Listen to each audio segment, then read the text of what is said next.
Damon. Hello, brother.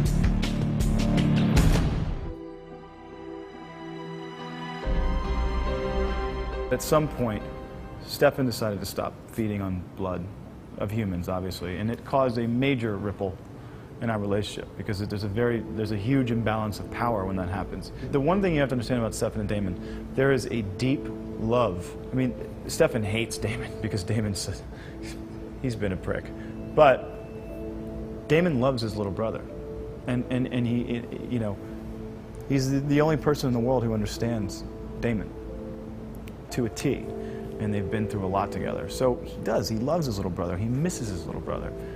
He's pissed at his little brother, but he loves him, which is what happens with siblings. What are you up to, Damon? That's for me to know and for you to ...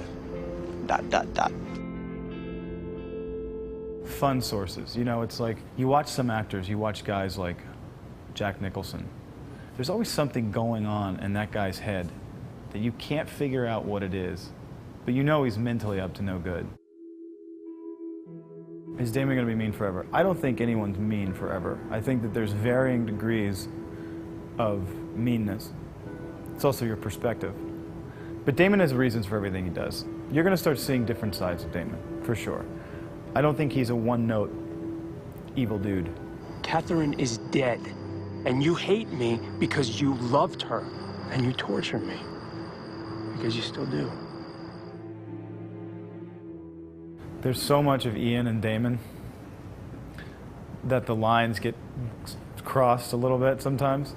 But when the eyes and the fangs go in, I really become a completely different person. And there's certain people that steer clear of me just because they don't want to be messed with.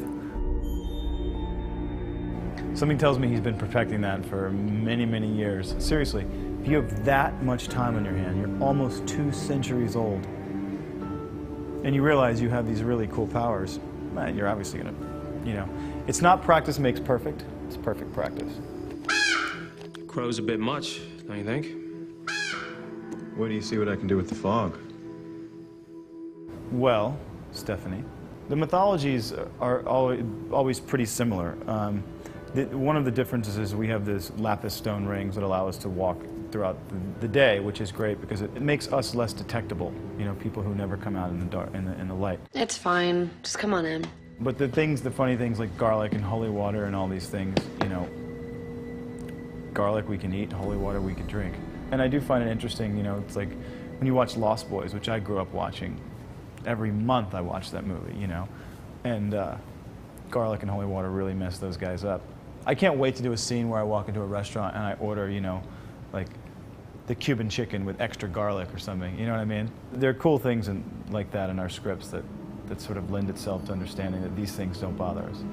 I've been invited in, and I will come back tomorrow night and the following night, and I'll do with your little cheerleader whatever I want to do, because that is what is normal.